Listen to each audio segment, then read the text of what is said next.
"Fortune, you are safe!" cried Dick when it was all over, and Tom said amen under his breath. Joel Darrell looked well satisfied as he coiled up the wash line. "It was a narrow escape," he remarked presently. "You want to be careful how you try to cross a river at this point. What were you doing on that tree?" "I was after a thief," answered Sam, and then he looked at Dick and Tom. "Where is he?" "Gone," returned Dick. "A thief!" ejaculated Joel Darrell. "Whom did he rob?" "He robbed me." "Do tell, Dick. When?"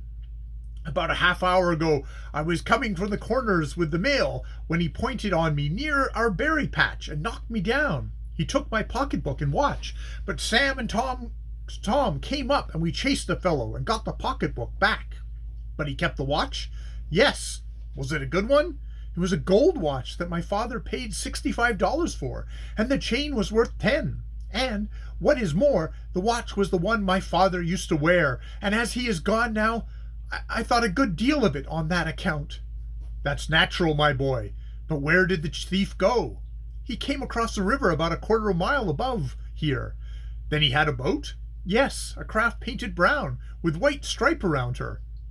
"That's Jerry Rodman's boat. He must have stolen her in the first place to cross to your side." "More than likely." "But where did he go after he crossed the river?"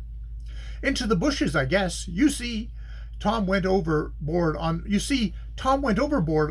the tree and got stuck, and I went to his assistance, so I didn't notice exactly. I want to get back now and follow that rascal." "I'll go along." "I wish you would." "In that case, I won't try to keep up with you," put in Tom. "My head is ate to split." "Yes, you may as well take it easy," answered Dick. "But, say, why not walk up the river road and see if the rascal heads in this direction?" "So I will. Dick, will you go too, Sam?" It was arranged that Sam should accompany, and they set off immediately, while Dick and Joel Darrell ran along the riverbank to where the rowboat had been abandoned. Down where it was muddy, it was easy to trace the tramp's footprints, and they led through a meadow and across a cornfield, coming out on a side road leading to the town of Oak Run. "Well, where to next?" questioned the farmer, as he and Dick came to a halt. The youth shook his head. "It's so dry here, the footprints are lost," he returned slowly. "That's true, Dick, but I reckon he went to Oak Run." "Why?" "Because he would catch a train from there which would take him miles away.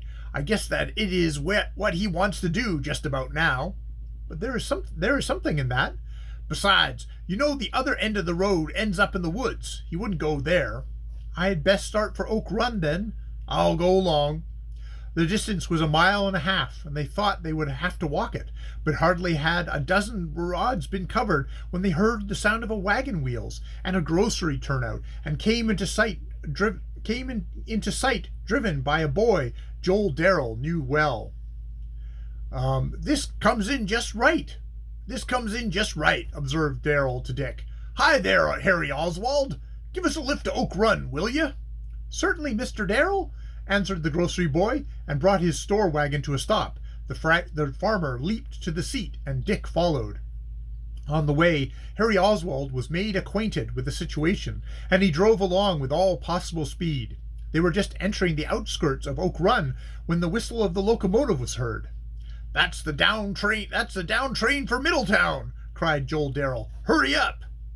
The horse was whipped up, and they swept along to a depot at the speed which made the constable of the town shake his fist at Harry and threaten to arrest him for fast driving.